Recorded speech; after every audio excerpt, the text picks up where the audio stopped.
12 ফেব্রুয়ারি অনুষ্ঠিত হতে যাওয়া ত্রয়োদশ জাতীয় সংসদ নির্বাচনে জয়ী হলে বিএনপি তাদের প্রধান রাজনৈতিক প্রতিদ্বন্দ্বীর সঙ্গে ঐক্যমতের সরকার গঠন করবে না বলে জানিয়েছেন দলটির চেয়ারম্যান তারেক রহমান।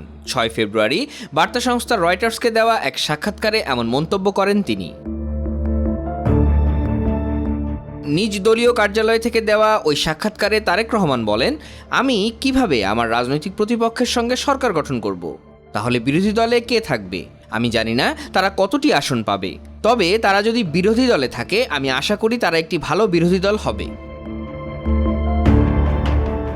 তারেক রহমান নির্দিষ্ট কোনো আসন সংখ্যার কথা না বললেও জানান, আমরা আত্মবিশ্বাসী যে সরকার গঠনের জন্য পর্যাপ্ত আসন আমাদের থাকবে। নির্বাচনে জয়ী হলে ভারত থেকে সরে চীনের দিকে ঝুঁকবেন কিনা এমন প্রশ্নের জবাবে তারেক রহমান জানান, বাংলাদেশের প্রায় 17.5 কোটি মানুষের অর্থনৈতিক প্রবৃদ্ধি নিশ্চিত করতে সক্ষম এমন অংশীদারদের সঙ্গেই তিনি সম্পর্ক গড়ে তুলতে চান।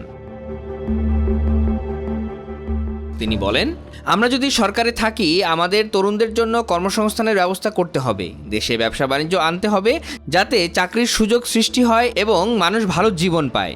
বাংলাদেশের স্বার্থ ও সার্বভৌমত্ব রক্ষা করে যারা আমাদের জনগণ ও দেশের জন্য উপযুক্ত প্রস্তাব দেবে আমরা তাদের সঙ্গেই বন্ধুত্ব করব, কোনো নির্দিষ্ট দেশের সঙ্গে নয়।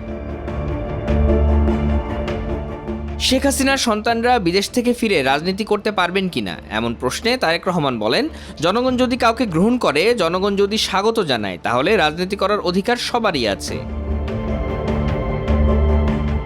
রোহিঙ্গা প্রসঙ্গে তারেক রহমান বলেন, আমরা চেষ্টা করব যাতে এই মানুষগুলো তাদের নিজের দেশে ফিরে যেতে পারে, তবে ফিরে যাওয়ার জন্য পরিস্থিতি নিরাপদ হতে হবে। যতক্ষণ পর্যন্ত তা নিশ্চিত না হচ্ছে ততক্ষণ এখানে তাদের সাদর আমন্ত্রণ থাকবে।